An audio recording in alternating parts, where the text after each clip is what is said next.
ਦਰਸ਼ਕੋ break ਤੋਂ ਬਾਅਦ ਤੁਹਾਡਾ ਸਵਾਗਤ ਹੈ ਜੀ। ਡਾਕਟਰ ਸਾਹਿਬ ਐਂਡ ਵਾਲੇ ਇਸ਼ੂ ਬਾਰੇ ਗੱਲ ਕਰਨ ਤੋਂ ਪਹਿਲਾਂ ਅਸੀਂ ਆਪਣੇ ਦਰਸ਼ਕਾਂ ਦੇ ਫੇਸਬੁੱਕ ਮੈਸੇਜ ਲਵਾਂਗੇ। ਜੀ ਡਾਕਟਰ ਸਾਹਿਬ। ਵੀਰ ਕਸ਼ਮੀਰ ਵਿਰਕ ਲਿਖਦੇ ਨੇ, ਡਾਕਟਰ ਸਾਹਿਬ ਤੁਹਾਨੂੰ ਤੇ ਸਾਰੀ ਟੀਮ ਨੂੰ ਵਾਹਿਗੁਰੂ ਜੀ ਕਾ ਖਾਲਸਾ ਵਾਹਿਗੁਰੂ ਜੀ ਕੀ ਫਤਿਹ। ਖਾਲਿਸਤਾਨ ਜ਼ਿੰਦਾਬਾਦ ਜ਼ਿੰਦਾਬਾਦ ਜ਼ਿੰਦਾਬਾਦ ਜ਼ਿੰਦਾਬਾਦ ਜ਼ਿੰਦਾਬਾਦ। ਬਹੁਤ ਸ਼ੁਕਰੀਆ ਵਿਰਕ ਸਾਹਿਬ। ਜ਼ੁਲ ਕੁਨੈਨ ਨਕਵੀ ਸਾਹਿਬ ਲਿਖਦੇ ਨੇ, ਸਲਾਮ and Sat Sri Akal doctor Sahib. I really appreciate your craze against all the odds and support your noble cause. I want to ask that what type of ruling system will be in your free state of Khalistan? Is there any direction by your religion to make a religious state, or will it be a secular state? Hope you understand what I am trying to ask. God bless you. Naqvi sahab, बहुत शुक्रिया और तुहाडी हमायत लई भी और जिहड़ा सवाल तुसीं पुछिआ ਜ਼ਾਹਰ ਹੈ ਕਿ ਜਿਹੜਾ ਸਾਡਾ ਖਾਲਿਸਤਾਨ ਦਾ ਐਲਾਨਨਾਮਾ ਹੈ 29 ਅਪ੍ਰੈਲ 1986 ਦਾ, ਉਸ ਦੇ ਵਿੱਚ ਉਸ ਫਿਊਚਰ ਖਾਲਿਸਤਾਨ ਸਟੇਟ ਦੇ ਜਿਹੜੇ ਨੇ ਜਿਹਨੂੰ ਤੁਸੀਂ ਡਾਇਰੈਕਟਿਵ ਪ੍ਰਿੰਸੀਪਲਸ ਕਹਿ ਸਕਦੇ ਹੋ ਉਹ ਨੇ। ਔਰ ਜਦੋਂ ਵੀ ਕੋਈ ਸਟੇਟ ਬਣਦੀ ਹੈ ਉਸ ਦਾ ਕਨਸਟੀਟਿਊਸ਼ਨ ਉਸ ਦੇ ਲੋਕ ਹੀ ਆਪਸ ਦੇ ਵਿੱਚ ਡਿਸਕਸ ਕਰਕੇ ਬਣਾਉਂਦੇ ਨੇ। ਸੋ ਜ਼ਾਹਰ ਹੈ ਵੀ ਜਦੋਂ ਅਸੀਂ ਖਾਲਿਸਤਾਨ ਦੀ ਗੱਲ ਕਰਦੇ ਔਰ ਅੱਜ ਅਸੀਂ ਭਾਰਤ ਦੇ ਨਕਸ਼ੇ ਦੇ ਵਿੱਚ ਮੈਜੋਰਿਟੀ ਹਿੰਦੂ ਥਾਟ ਦੇ ਥੱਲੇ ਪਿਸ ਰਹੇ, ਸੋ ਇਸ ਕਿਸਮ ਦੀ ਸਟੇਟ ਜਿੱਥੇ ਸਿੱਖ ਹੱਕ ਮਹਿਫੂਜ਼ ਹੋਣ, ਇਹ ਬੇਸਿਕ ਇਹ ਸਾਰੇ ਦਾ ਬੇਸ ਹੈ। ਲੇਕਿਨ ਕਿਉਂਕਿ ਸਿੱਖ ਧਰਮ 'ਚ ਜਿਵੇਂ ਤੁਸੀਂ ਪੁੱਛਿਆ ਵੀ ਉਹਦੀ ਡਾਇਰੈਕਸ਼ਨ, ਜਦੋਂ ਅਸੀਂ ਗੁਰੂ ਗ੍ਰੰਥ ਸਾਹਿਬ ਦੇ ਅੱਗੇ ਸਿਰ ਝੁਕਾਉਂਦੇ ਹਾਂ ਜਿਹੜੇ ਸਾਡੇ ਲਈ ਇਟਰਨਲ ਗੁਰੂ ਨੇ, ਉਹਨਾਂ 'ਚ ਬਾਬਾ ਫਰੀਦ ਵੀ ਨੇ, ਪੰਡਤ ਰਾਮਾਨੰਦ ਵੀ ਨੇ, ਭਗਤ ਰਵਿਦਾਸ, ਕਬੀਰ ਜੀ, ਜਿਨ੍ਹਾਂ ਨੂੰ ਬ੍ਰਾਹਮਣ ਦੀ ਡਿਗਰੀ ਨੇ ਅਨਟਚੇਬਲ ਬਣਾਇਆ ਸੀ। ਸੋ ਕੋਈ ਵੀ ਧਰਮ, race, gender, colour based discrimination ਦੀ ਸਿੱਖੀ 'ਚ ਕੋਈ ਥਾਂ ਨਹੀਂ ਹੈ। ਸੋ ਇਹ ਸਾਡੀ ਡੈਕਲੇਰੇਸ਼ਨ 'ਚ ਵੀ ਕਲੀਅਰ ਹੈ, ਡੈਕਲੇਰੇਸ਼ਨ ਆਫ ਇੰਡੀਪੈਂਡੈਂਸ 'ਚ, ਖਾਲਿਸਤਾਨ ਦੇ ਐਲਾਨਨਾਮੇ 'ਚ, ਕਿ ਖਾਲਿਸਤਾਨ ਦੇ ਵਿੱਚ ਸਾਰੇ ਹੀ ਸ਼ਹਿਰੀਆਂ ਦੇ ਹੱਕ ਮਹਿਫੂਜ਼ ਹੋਣਗੇ। ਪਰਸੂਟ ਆਫ ਹੈਪੀਨੈਸ ਦੀ ਗੱਲ ਜਿਹੜੀ ਹੈ ਉਹ ਸਾਰੀਆਂ ਹੀ ਕੁਦਰਤੀ ਨਿਯਮਤਾਂ, ਸਟੇਟ ਦੇ ਰਿਸੋਰਸਿਸ ਸਾਰੇ ਸ਼ਹਿਰੀਆਂ ਦੇ ਲਈ ਹੋਣਗੇ। ਔਰ ਮੈਂ ਇਸ ਦੇ ਲਈ ਸ਼ਬਦ ਸੈਕੂਲਰ ਨਹੀਂ ਇਸਤੇਮਾਲ ਕਰਨਾ ਚਾਹੁੰਦਾ, ਕਿਉਂਕਿ ਇਸ ਮਾਡਲ ਦੀ ਜਿਹੜੀ ਬਾਹਰਲੇ ਮਾਡਲ ਨੇ ਇਹਨਾਂ ਦੀਆਂ ਆਪਣੀਆਂ ਖਾਮੀਆਂ ਨੇ, ਪਰ ਇੱਕ ਗੱਲ ਬੜੀ ਕਲੀਅਰ ਹੈ ਕਿ ਖਾਲਿਸਤਾਨ ਕੋਈ ਰਿਲੀਜਨ ਬੇਸਡ ਥੀਓਕ੍ਰੈਟਿਕ ਸਟੇਟ ਨਹੀਂ ਹੋਏਗੀ ਜਿਸ ਦੇ ਵਿੱਚ ਬਾਕੀਆਂ ਦੇ ਹੱਕ ਕੁਚਲੇ ਹੋਣ, ਪਰ ਇਹਦੇ ਬਾਵਜੂਦ ਉਸ ਦੇ ਵਿੱਚ ਐਸੇ ਜ਼ਰੂਰ ਸੇਫਗਾਰਡ ਹੋਣਗੇ ਤਾਂ ਕਿ ਜਿਵੇਂ ਰਣਜੀਤ ਸਿੰਘ ਪੀਰੀਅਡ ਦੇ ਵਿੱਚ ਡੋਗਰੇ ਔਰ ਮਿਸਰਾਂ ਨੇ ਗੱਦਾਰੀ ਕਰਕੇ ਜਿਹੜਾ ਉਸ ਜਿਹੜਾ ਸਟੇਟ ਨੂੰ ਡਿਸਟਰੋਏ ਕੀਤਾ, ਇਸ ਗੱਲ ਨੂੰ ਯਕੀਨੀ ਬਣਾਇਆ ਜਾਏਗਾ ਕਿ ਸਿੱਖ ਧਰਮ ਜਿਹੜਾ ਹੈ ਉਸ ਸਟੇਟ ਦੇ ਵਿੱਚ ਮਹਿਫੂਜ਼ ਹੋਏ। ਅਮਿਤ ਕੁਮਾਰ ਜਿਹਦੀ ਬ੍ਰੈਡ ਬਟਰ ਹੇਟ ਚੋਂ ਨਿਕਲਦੀ ਹੈ, ਉਹ ਕਹਿੰਦਾ ਕਲਪ੍ਰਿਟਸ ਵਿਲ ਨੈਵਰ ਬੀ ਫਰੀਡ। ਇਹ ਤਾਂ ਹੁਣ ਵਕਤ ਦੱਸੇਗਾ ਵੀ ਤੁਹਾਡੇ ਵਰਗੇ ਕਲਪ੍ਰਿਟਸ ਨੂੰ ਅਸੀਂ ਕਿਵੇਂ ਜਿਹੜਾ ਹੈ ਸਜ਼ਾ ਯਾਫਤਾ ਕਰਨਾ, ਜੋ ਕਰਤੂਤਾਂ ਤੁਸੀਂ ਕਰ ਰਹੇ ਹੋ। ਵੀਰ ਦਲਜੀਤ ਸਿੰਘ ਲਿਖਦੇ ਨੇ, ਵਾਹਿਗੁਰੂ ਜੀ ਕਾ ਖਾਲਸਾ ਵਾਹਿਗੁਰੂ ਜੀ ਕੀ ਫਤਿਹ। ਡਾਕਟਰ ਸਾਹਿਬ ਤੇ ਭੈਣ ਜੀ, ਸੋ ਵੀਰ ਜੀ ਨੂੰ ਵੀ ਫਤਿਹ। ਨਿਰਮਲਜੀਤ ਖੱਟੜਾ, ਬਲਹਾਰ ਸਿੰਘ ਕੰਗ, ਇਹਨਾਂ ਨੇ ਵੀ ਫਤਿਹ ਬੁਲਾਈ ਹੈ। ਔਰ ਵੀਰ ਹਰਮੇਲ ਸਿੰਘ ਲਿਖਦੇ ਨੇ, ਡਾਕਟਰ ਸਾਹਿਬ ਜੀ ਪੰਜਾਬ ਪੁਲਿਸ ਦੇ ਪੱਲੇ ਕੱਖ ਨਹੀਂ, ਨਾ ਇਹਨਾਂ ਕੋਲ ਚੱਜ ਦੀ ਟੈਕਨੋਲੋਜੀ ਹੈ। ਜੇਕਰ ਕੌਮ ਦੀ ਆਜ਼ਾਦੀ ਦੇ ਲੜਨ ਵਾਲੇ ਆਪਣਾ ਭੇਤ ਕਿਸੇ ਨੂੰ ਨਾ ਦੇਣ ਅਤੇ ਸਿੱਖ ਕੌਮ 'ਚ ਪੱਗਾਂ ਵਾਲੇ ਗੱਦਾਰ ਨਾ ਹੋਣ ਤਾਂ ਸਾਰੀ ਪੰਜਾਬ ਪੁਲਿਸ ਅਗਲੇ 20 ਸਾਲ 'ਚ ਵੀ 10 ਅਸਲੀ ਖਾੜਕੂ ਨਹੀਂ ਫੜ ਸਕਦੀ। ਹੁਣ ਜੱਗੀ ਦੇ ਵਿਰੁੱਧ ਉਹਨਾਂ ਕੋਲ ਕੁਝ ਵੀ ਨਹੀਂ, ਝੂਠਾ ਕੇਸ ਪਾ ਕੇ ਕਈ ਸਾਲ ਖੱਜਲ ਖੁਆਰੀ ਕੀਤੀ ਜਾਏਗੀ ਤੇ ਬਾਅਦ ਸਰਦਾਰ ਜਸਵੰਤ ਸਿੰਘ ਹੋਰਾਂ ਵਾਂਗ ਨਿਰਦੋਸ਼ ਸਾਬਤ ਹੋਵੇਗਾ। ਸੋ ਬਹੁਤ ਸ਼ੁਕਰੀਆ। ਇਹਦੇ 'ਚ ਕੋਈ ਸ਼ੱਕ ਨਹੀਂ ਹੈ ਕਿ ਇਹ ਫਰੇਮਡ ਕੇਸਿਸ ਨੇ, ਉੱਥੇ ਜੋ ਮਰਜ਼ੀ ਟਾਰਚਰ ਕਰਕੇ ਕੋਈ ਨਹੀਂ ਵੀ ਮੰਨਦਾ ਫਿਰ ਵੀ ਉਹਨਾਂ ਨੂੰ ਰਿਆਲ ਕੇਸ ਜਿਹਦੇ 'ਚ ਕਿ ਇੱਕ ਮਰਡਰ 8-9 ਸਾਲ ਦੇ ਬੱਚੇ ਦਾ ਹੋਇਆ ਗੁੜਗਾਵਾਂ 'ਚ ਕਿ ਕਿਹੜੇ ਸ਼ਹਿਰ, ਔਰ ਕਿਵੇਂ ਉਹਨਾਂ ਨੇ ਇੱਕ ਕੰਡਕਟਰ ਜਿਹੜਾ ਉਸ ਨੂੰ ਚੁੱਕ ਕੇ ਬੱਚੇ ਨੂੰ ਹਸਪਤਾਲ ਤੱਕ ਪਹੁੰਚਾਇਆ ਉਹਦੇ ਸਿਰ ਤੇ ਪਾ ਦਿੱਤਾ, ਦਲਿਤ ਵਰਗ ਨਾਲ ਸੰਬੰਧਿਤ ਸੀ ਉਹ। ਔਰ ਬਾਅਦ ਜਦੋਂ ਸੈਂਟਰਲ ਇਨਵੈਸਟੀਗੇਟਿਵ ਟੀਮਾਂ ਆਈਆਂ ਉਹਨਾਂ ਨੇ ਦੇਖਿਆ ਤਾਂ ਇੱਕ ਸੀਨੀਅਰ ਸਕੂਲ ਦੇ ਸਟੂਡੈਂਟ ਨੇ ਉਹਨੂੰ ਮਾਰਿਆ ਹੋਇਆ ਸੀ, ਜਿਹਨੇ ਆਪਣੇ ਪਿਓ ਦੇ ਸਾਹਮਣੇ ਕਨਫੈਸ ਕੀਤਾ। ਸੋ ਹੁਣ ਜ਼ਾਹਰ ਹੈ ਕਿ ਵੀ ਉਸ ਸਾਰੇ ਨੂੰ ਜਿਵੇਂ ਕੰਡਕਟਰ ਨੂੰ ਟਾਰਚਰ ਕੀਤਾ, ਜਿਹੜਾ ਉਹਦਾ ਬੁਰਾ ਹਾਲ ਕੀਤਾ, ਜੋ ਉਹਦਾ ਰੈਪੂਟੇਸ਼ਨ ਖਰਾਬ ਕੀਤਾ, ਸੋ ਇਸ ਤੋਂ ਵੱਧ ਕੇ ਹੋਰ ਕੀ ਸਬੂਤ ਹੋ ਸਕਦਾ ਵੀ ਉੱਥੇ ਕਿਵੇਂ ਕਨਫੈਸ਼ਨ ਕਰਵਾਈ ਜਾਂਦੀ ਹੈ ਤੇ ਕਿਵੇਂ ਉਹ ਕੇਸ ਪਾਏ ਜਾਂਦੇ ਨੇ। ਗੁਰਦੁਆਰਾ ਸੰਤ ਸਾਗਰ ਨਿਊਯਾਰਕ ਤੋਂ ਵੀਰ ਲਿਖਦੇ ਨੇ, if Captain Amrinder Singh is flat out denying torture allegations while British consul officials claim otherwise, is this another Trump-style liar that we have? Also, if then UK PM Thatcher stood with Indira Gandhi and helped plan Operation Blue Star in 1984, what hope do we have the current British PM Mary will side with the Sikh sentiment? Or will she side with the Indian government and take no action on the jail arrest as has happened historically before? ਬਹੁਤ ਸ਼ੁਕਰੀਆ ਭਾਈ ਸਾਹਿਬ। ਇਹਨਾਂ ਦੇ ਵੀਰ ਜੀ ਦੇ comment ਪਹਿਲਾਂ ਵੀ ਆਉਂਦੇ ਨੇ, ਬੜੇ ਜਿਹੜੇ ਵੈਲ ਥਾਟ ਔਰ ਚੰਗੇ ਸ਼ਬਦਾਂ 'ਚ ਰਿਪਰੈਜ਼ੈਂਟ ਕਰਦੇ ਨੇ ਜਿਹੜੇ ਥਾਟ ਨੇ।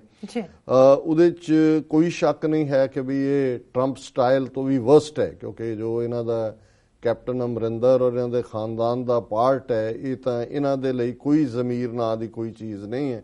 ਵਿਕੇ ਹੋਏ ਜ਼ਮੀਰ ਫਰੋਸ਼ ਲੋਕ ਨੇ।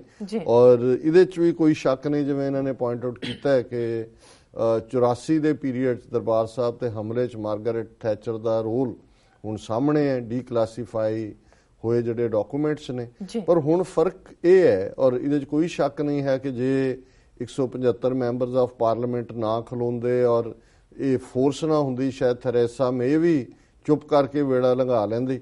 ਪਰ ਹੁਣ 33 ਸਾਲ 'ਚ ਇੰਨਾ ਕੁ ਫਰਕ ਹੈ ਕਿ ਹੁਣ ਇਹ ਆਨਸਰੇਬਲ ਨੇ ਟੂ ਦਾ ਸਿੱਖ ਕਨਸਟੀਚੁਐਂਟਸ ਐਜ਼ ਵੈਲ, ਔਰ ਉਹਨਾਂ ਨੇ ਆਪਣੀ ਪਾਵਰ ਦਾ ਮੁਜ਼ਾਹਰਾ ਵੀ ਕੀਤਾ। ਜਦੋਂ ਤੁਸੀਂ ਦੋਨੋਂ ਤਿੰਨੋਂ ਪਾਰਟੀਆਂ ਦੇ ਵਿੱਚ, ਇੱਕ ਤਾਂ ਸਕਾਟਿਸ਼ ਨੈਸ਼ਨਲਿਸਟ ਪਾਰਟੀ ਦਾ MP ਹੈ ਜਿਨ੍ਹਾਂ ਦਾ ਗਲਾਸਗੋ ਤੋਂ ਜਿੱਥੋਂ ਜੱਗੀ ਦਾ ਸੰਬੰਧ ਹੈ, ਪਲੱਸ ਇਹ ਸਿੱਖਾਂ ਦੀ ਇੰਗਲੈਂਡ ਦੇ ਵਿੱਚ ਪ੍ਰਭਾਵਸ਼ਾਲੀ ਲੌਬੀ ਹੈ, ਜਿਹਦੇ ਨਤੀਜੇ ਦੇ ਤੌਰ ਤੇ 175 ਮੈਂਬਰਸ ਆਫ ਪਾਰਲੀਮੈਂਟ ਨੇ ਪਹਿਲਾਂ ਇਸ਼ੂ ਉਠਾਇਆ। ਬ੍ਰਿਟਿਸ਼ ਹਾਈ ਕਮਿਸ਼ਨ ਨੇ ਰਿਪੀਟਡਲੀ ਮਿਲਣ ਦੇ ਲਈ ਰਿਕੁਐਸਟ ਕੀਤੀ, ਔਰ ਈਵਨ ਪ੍ਰਾਈਮ ਮਿਨਿਸਟਰ ਨੇ ਵੀ ਇਸ ਦੇ ਉੱਤੇ ਆਪਣਾ ਕੰਸਰਨ ਸ਼ੋਅ ਕੀਤਾ। ਸੋ ਜ਼ਾਹਰ ਹੈ ਵੀ ਅਲਟੀਮੇਟਲੀ ਇਹ ਪੋਲੀਟੀਸ਼ੀਅਨ ਉਹੀ ਕੁਛ ਕਰਦੇ ਨੇ ਜੋ ਇਹਨਾਂ ਦੇ ਉੱਤੇ ਦਬਾਅ ਬਣਦਾ। ਸੋ ਜੇ ਸਿੱਖਾਂ ਦੀ ਇਸ ਕਿਸਮ ਦੀ ਲੌਬੀ ਆਉਣ ਵਾਲੇ ਪੀਰੀਅਡ 'ਚ ਹੋਰ ਵੀ ਸਟਰੋਂਗਰ ਹੋਈ ਤਾਂ ਫਿਰ ਇਹਨਾਂ ਦਾ ਥੈਰੇਸਾ ਮੇ ਹੋਏ ਜਾਂ ਕੱਲ੍ਹ ਨੂੰ ਕੋਈ ਹੋਰ ਆਏ, ਖੁੱਲ੍ਹ ਕੇ ਇੰਡੀਆ ਪੱਖੀ ਹੋਣਾ ਜਿਹੜਾ ਹੈ ਇਹਨਾਂ ਦੇ ਵੱਸ ਦਾ ਰੋਗ ਨਹੀਂ ਰਹੇਗਾ। ਸੋ ਅਸੀਂ ਇਹਨਾਂ ਸਾਰਿਆਂ ਹੀ ਵੀਰਾਂ ਭੈਣਾਂ ਦਾ ਸ਼ੁਕਰੀਆ ਅਦਾ ਕਰਦੇ ਹਾਂ। ਦੂਸਰੇ ਸੈਕਸ਼ਨ ਦੇ ਮੈਸੇਜ ਮੈਂ ਨਹੀਂ ਲੈ ਪਾਵਾਂਗਾ। ਜੀ ਡਾਕਟਰ ਸਾਹਿਬ, ਹੁਣ ਤੁਸੀਂ ਸਾਡੇ ਦਰਸ਼ਕਾਂ ਨੂੰ ਦੱਸ ਦਿਓ ਅੱਜ ਦਾ ਵਿਚਾਰ। ਆਈ ਥਿੰਕ ਟਾਈਮ ਤੇ ਹੋ ਗਿਆ। ਅੱਛਾ, ਥਰਡ ਟੌਪਿਕ ਫਿਰ ਤੁਸੀਂ ਗਾਇਬ ਕਰ ਦਿੱਤਾ। ਜੀ ਡਾਕਟਰ ਸਾਹਿਬ, ਜਿਵੇਂ ਅਸੀਂ ਸੋਮਵਾਰ ਦੇ ਪ੍ਰੋਗਰਾਮ 'ਚ ਭਾਈ ਗੁਰਦਾਸ ਜੀ ਦੇ ਕਵਿਤ ਸਵਈਏ ਵਿਚਾਰਦੇ, ਅੱਜ ਸਵਈਆ ਨੰਬਰ 198 ਜਿਹੜਾ ਅਸੀਂ ਵਿਚਾਰ ਲਈ ਚੁਣਿਆ, ਜਿਹੜਾ ਬ੍ਰਿਜ ਭਾਸ਼ਾ ਜਾਂ ਜਿਹੜੇ ਸਾਡੇ ਪਾਕਿਸਤਾਨੀ ਵੀਰ ਭੈਣਾਂ ਇਸ ਪ੍ਰੋਗਰਾਮ ਨੂੰ ਦੇਖਦੇ ਨੇ ਉਹਨਾਂ ਦੇ ਲਈ ਸ਼ਾਇਦ ਇਹ ਪੰਜਾਬੀ ਨਹੀਂ ਹੈ, ਲੇਕਿਨ ਅਸੀਂ ਇਹ ਸਮਝਦੇ ਹਾਂ ਵੀ ਇਹਦੇ 'ਚ ਸਿਆਣਪ ਭਰੀ ਹੋਈ ਹੈ। ਔਰ ਇਹਦੇ 'ਚ ਉਹ ਸਾਰੀਆਂ ਗੱਲਾਂ ਜੋ ਭਾਈ ਗੁਰਦਾਸ ਜੀ ਜਦੋਂ ਉਹਨਾਂ ਦੇ ਅਸੀਂ ਅਲੰਕਾਰ ਮੈਟਾਫਰ ਇਸਤੇਮਾਲ ਕਰਦੇ ਹਾਂ, ਮੇਰੀ ਕੋਸ਼ਿਸ਼ ਹੁੰਦੀ ਹੈ ਵੀ ਇਹਨੂੰ ਇਸ ਅੰਦਾਜ਼ 'ਚ ਐਕਸਪਲੇਨ ਕੀਤਾ ਜਾਏ ਕਿ ਸਾਡੇ ਪਾਕਿਸਤਾਨੀ ਭੈਣ ਭਰਾ ਵੀ ਇਸ ਨੂੰ ਇੰਜੋਏ ਕਰਨ।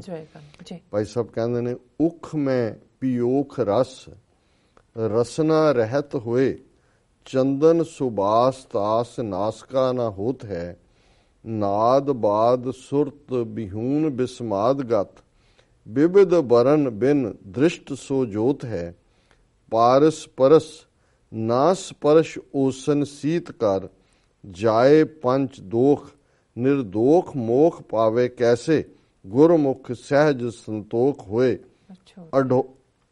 ਅਛੋਤ ਹੈ।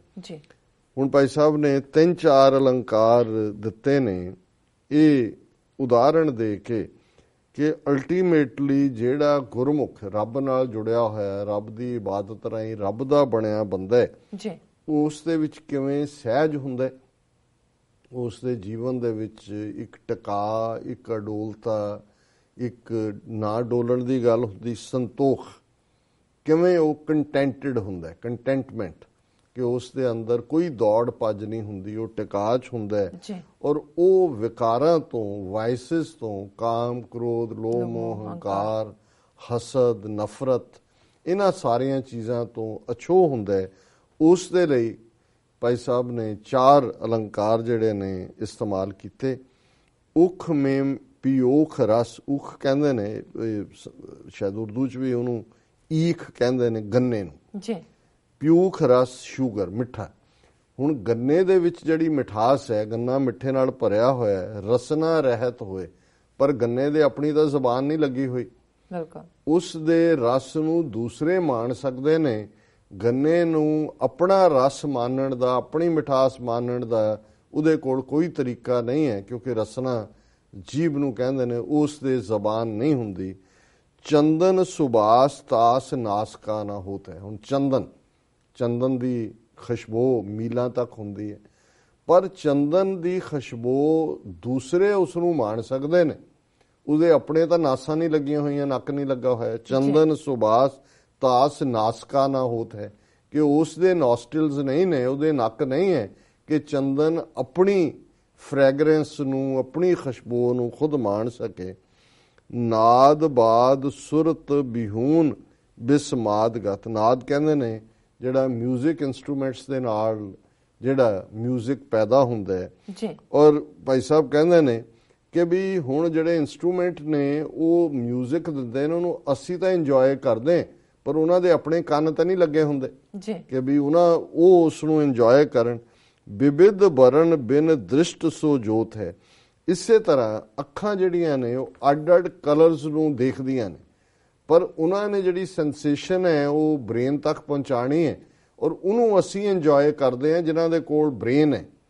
ਅੱਖਾਂ ਆਪਣੇ ਆਪ 'ਚ ਉਹਨਾਂ ਦੀਆਂ ਪੁਤਲੀਆਂ ਦੇ ਵਿੱਚ ਤਾਂ ਕੋਈ ਚੀਜ਼ ਨਹੀਂ ਅੜੀ ਹੁੰਦੀ, ਔਰ ਜੇ ਪਿੱਛੇ ਬ੍ਰੇਨ ਦੇ ਵਿੱਚ ਸੈਂਸੇਸ਼ਨ ਨਾ ਹੋਏ, ਉਸ ਨੂੰ ਤੁਹਾਡੀਆਂ ਅੱਖਾਂ ਦੇਖ ਵੀ ਰਹੀਆਂ ਹੋਣ, ਉਹਨੂੰ ਤੁਸੀਂ ਜਿਹੜਾ ਹੈ ਉਹ ਫਰਦਰ ਉਹਨੂੰ ਜਿਹੜਾ ਦੇਖ ਨਹੀਂ ਸਕਦੇ ਵੀ ਕੀ ਹੈ। ਹੁਣ ਕਈ ਵਾਰ ਉਹ ਹੁੰਦਾ ਜਿਵੇਂ ਇੱਕ ਆਪਟਿਕ ਨਰਵ ਹੁੰਦੀ ਹੈ, ਅੱਖ ਨੂੰ ਜਿਹੜੀ ਹੈ ਉਹ ਸਪਲਾਈ ਕਰਦੀ ਹੈ। ਜੇ ਪਿੱਛੋਂ ਹੀ ਸਿਗਨਲ ਨਹੀਂ ਹੈ, ਅੱਖਾਂ ਖੁੱਲੀਆਂ ਨੇ, ਤੁਸੀਂ ਦੇਖ ਰਹੇ ਹੋ, ਪਰ ਪਿੱਛੋਂ ਡੈਡ ਹੈ, ਜਿਵੇਂ ਕਈ ਵਾਰੀ ਜਿਹੜੇ ਮਰਦੇ ਨੇ ਉਹਨਾਂ ਦੀਆਂ ਅੱਖਾਂ ਖੁੱਲੀਆਂ ਹੁੰਦੀਆਂ ਨੇ, ਅੱਖਾਂ ਤਾਂ ਖੁੱਲੀਆਂ, ਉਹਨਾਂ ਜੋ ਜਾ ਰਹੇ ਆ ਪਰ ਪਿੱਛੇ ਨਹੀਂ ਹੈ। ਸੋ ਭਾਈ ਸਾਹਿਬ ਕਹਿੰਦੇ ਨੇ ਇਸੇ ਤਰ੍ਹਾਂ ਵਿਵਿਧ ਬਰਨ ਬਿਨ ਦ੍ਰਿਸ਼ਟ ਸੋ ਜੋਤ ਹੈ, ਕਿ ਜੇ ਅੱਡ-ਅੱਡ ਰੰਗ ਵੀ ਨੇ, ਪਰ ਜੇ ਉਹਨਾਂ ਦੇ ਵਿੱਚ ਪਿੱਛੋਂ ਐਬਿਲਿਟੀ ਨਹੀਂ ਹੈ ਦੇਖਣ ਦੀ, ਉਹਨੂੰ ਨਹੀਂ ਦੇਖ ਸਕਦੇ। ਪਾਰਸ ਪਰਸ ਨਾ ਸਪਰਸ਼ ਓਸਨ ਸੀਤਕਾਰ। ਹੁਣ ਪਾਰਸ ਇੱਕ ਇਹਨੂੰ ਅੰਗਰੇਜ਼ੀ 'ਚ ਫਿਲਸੋਫੀਕਲ ਸਟੋਨ ਕਹਿੰਦੇ ਨੇ, ਔਰ ਮੈਟਾਫਰ ਦੇ ਤੌਰ ਤੇ ਗੁਰਬਾਣੀ 'ਚ ਵੀ ਇਸਤੇਮਾਲ ਹੋਇਆ, ਉੱਥੋਂ ਦੇ ਸਾਰੇ ਈਸਟ ਦੇ ਲਿਟਰੇਚਰ 'ਚ ਇਸਤੇਮਾਲ ਹੋਇਆ, ਕਿ ਪਾਰਸ ਦੇ ਨਾਲ ਜੇ ਕੋਈ ਵੀ ਮੈਟਲ ਵਾਲੀ ਚੀਜ਼, ਲੋਹਾ, ਤਾਂਬਾ, ਕੋਈ ਵੀ ਛੁਆ ਦਿੱਤੀ ਜਾਏ ਤੇ ਉਹ ਸੋਨਾ ਬਣ ਜਾਂਦਾ ਹੈ। ਉਹ ਵੀ ਚੰਦਨ ਹੋਏ ਰਹੇ ਬਸੇ ਜੋ ਚੰਦਨ ਪਾਸ। ਜਿਵੇਂ ਚੰਦਨ ਬਾਰੇ ਹੈ ਕਿ ਵੀ ਲੱਕੜ ਜਿਹੜੀ ਹੈ, ਜਿਹੜੇ ਦਰਖਤ ਨੇੜੇ ਹੁੰਦੇ ਨੇ ਉਹ ਵੀ ਚੰਦਨ ਹੋ ਜਾਂਦੇ ਨੇ। ਪਾਰਸ ਬਾਰੇ ਇਹ ਹੈ ਵੀ ਜਿਹਨੂੰ ਪਾਰਸ ਟੱਚ ਕਰਦਾ ਹੈ ਮੈਟੈਲਿਕ ਆਬਜੈਕਟ ਨੂੰ, ਉਹ ਜਿਹੜਾ ਹੈ ਉਹ ਉਸੇ ਤਰ੍ਹਾਂ ਹੀ ਉਹ ਸੋਨਾ ਬਣ ਜਾਂਦਾ। ਪਰ ਭਾਈ ਸਾਹਿਬ ਕਹਿੰਦੇ ਨੇ ਪਾਰਸ ਪਰਸ ਨਾ ਸਪਰਸ਼ ਊਸਨ, ਪਰ ਜਿਹੜਾ ਪਾਰਸ ਖੁਦ ਹੈ ਉਹ ਨਾ ਤੱਤਾ ਹੁੰਦਾ ਹੈ, ਊਸ਼ਣ ਗਰਮ ਨੂੰ ਕਹਿੰਦੇ ਨੇ, ਨਾ ਠੰਡਾ ਹੁੰਦਾ, ਕਿ ਉਹਦੇ 'ਚ ਆਪਣੀ ਫੀਲਿੰਗ ਕੋਈ ਨਹੀਂ ਹੁੰਦੀ। ਉਹ ਮੈਟਲ ਨੂੰ ਸੋਨਾ ਤਾਂ ਬਣਾ ਸਕਦਾ ਹੈ, ਲੇਕਿਨ ਉਹਦੇ ਕੋਲ ਆਪਣਾ ਆਪ ਦੇਖਣ ਦੇ ਲਈ ਨਹੀਂ ਹੈ। ਜਾਏ ਪੰਚ ਦੋਖ। ਔਰ ਉਹਨਾਂ ਨੇ ਭਾਈ ਸਾਹਿਬ ਨੇ ਸਾਰੀਆਂ ਉਦਾਹਰਨਾਂ ਦੇ ਕੇ ਕਿਹਾ ਵੀ ਉਹ ਮਨੁੱਖ ਜਿਹੜਾ 5 ਦੋਸ਼ਾਂ ਦਾ ਸਾਹਮਣਾ ਕਰ ਰਿਹਾ ਜਾਂ 5 ਦੋਸ਼ਾਂ 'ਚ ਫਸਿਆ ਹੋਇਆ, ਜਿਨ੍ਹਾਂ ਨੂੰ ਅਸੀਂ ਗਿਆਨ ਇੰਦਰੀਆਂ ਕਹਿੰਦੇ ਆ, ਜਿਹੜੇ ਸਾਨੂੰ ਦੂਸਰੇ ਪਾਸੇ ਡਿਸਟਰੈਕਟ ਕਰਦੇ ਨੇ। ਉਹਨਾਂ 5 ਦੇ ਵਿੱਚ ਜ਼ਬਾਨ ਹੈ, ਅੱਖਾਂ ਨੇ, ਨੱਕ ਹੈ, ਕੰਨ ਹੈ ਤੇ ਸਪਰਸ਼ ਹੈ, ਟੱਚ ਹੈ, ਕਿ ਵੀ ਜਿਹੜੇ ਇਹਨਾਂ 5 ਦੋਖਾਂ 'ਚ ਫਸੇ ਹੋਏ ਨੇ, ਜਿਹੜੇ ਇਹਨਾਂ 5 ਗਿਆਨ ਇੰਦਰੀਆਂ ਦੇ ਰਾਹੀਂ ਜਿਹੜੇ ਵਿਕਾਰ ਆਉਂਦੇ ਨੇ, ਉਹਨਾਂ ਦੇ ਵਿੱਚ ਗਲਤਾਨ ਨੇ। ਜਾਏ ਪੰਚ ਦੋਖ ਨਿਰਦੋਖ ਮੋਖ ਪਾਵੇ ਕੈਸੇ, ਗੁਰਮੁਖ ਸਹਿਜ ਸੰਤੋਖ ਹੋਏ ਅਛੋਤ ਹੈ। ਕਿ ਵੀ ਇਹ 5 ਗਿਆਨ ਇੰਦਰੀਆਂ 'ਚ ਫਸੇ ਹੋਏ ਲੋਕ ਕਿਵੇਂ ਉਸ ਗੁਰਮੁਖ ਦੀ ਪਛਾਣ ਕਰ ਸਕਦੇ ਨੇ ਜਿਹੜਾ ਨਿਰਦੋਖ ਹੈ, ਜਿਹੜਾ ਇਹਨਾਂ 5 ਦੋਸ਼ਾਂ ਤੋਂ ਰਹਿਤ ਹੈ, ਔਰ ਸਹਿਜ ਸੰਤੋਖ, ਉਹ ਸਹਿਜ ਦੇ ਵਿੱਚ ਹੈ, ਸੰਤੋਖ ਦੇ ਵਿੱਚ ਹੈ, ਹੋਏ ਅਛੋਤ ਹੈ, ਉਹ ਇਹਨਾਂ ਕਰਮ ਗਿਆਨ ਇੰਦਰੀਆਂ ਦੇ ਜਿਹੜੇ ਦੋਖ ਨੇ ਉਹਨਾਂ ਤੋਂ ਬਿਲਕੁਲ ਅਛੂਤ ਹੈ। ਸੋ ਇਹ ਅੱਜ ਦਾ ਵਿਚਾਰ ਜੀ। ਡਾਕਟਰ ਸਾਹਿਬ ਤੁਹਾਡਾ ਬਹੁਤ ਬਹੁਤ ਸ਼ੁਕਰੀਆ, ਤੁਸੀਂ ਅੱਜ ਦੇ ਅਹਿਮ ਇਸ਼ੂ ਤੇ ਅੱਜ ਦਾ ਵਿਚਾਰ ਸਾਡੇ ਦਰਸ਼ਕਾਂ ਨਾਲ ਸਾਂਝਾ ਕੀਤਾ। ਆਪਣਾ ਇਸ ਨਾਲ ਆਪਣੇ ਦਰਸ਼ਕਾਂ ਕੋਲ ਲੈਣੇ ਇਜਾਜ਼ਤ। ਵੀਰ ਸਾਡੇ ਪ੍ਰੋਗਰਾਮ ਦਾ ਸਮਾਂ ਇੱਥੇ ਸਮਾਪਤ ਹੁੰਦਾ। ਤੁਸੀਂ ਆਪਣੀ ਰਾਏ ਤੇ ਸੁਝਾਅ ਸਾਨੂੰ ਭੇਜਣਾ ਭੁੱਲਣਾ ਸਾਡੇ ਇਸ ਪਤੇ ਤੇ sos@tv84.tv ਤੇ। ਅਸੀਂ ਆਪਣਾ ਪ੍ਰੋਗਰਾਮ ਲੈ ਕੇ ਫਿਰ ਦੁਬਾਰਾ ਤੁਹਾਡੇ ਸਾਹਮਣੇ ਹੋਵਾਂਗੇ। ਤਦ ਤੱਕ ਲਈ ਮੈਨੂੰ ਤੇ ਆਪਣੇ ਦਰਸ਼ਕਾਂ ਨੂੰ ਆਗਿਆ ਦਿਓ। ਦੇਖਦੇ ਰਹੋ TV84। ਬੁਲਾ ਦਿਓ ਫਤਿਹ। ਵਾਹਿਗੁਰੂ ਜੀ ਕਾ ਖਾਲਸਾ, ਵਾਹਿਗੁਰੂ ਜੀ ਕੀ ਫਤਿਹ।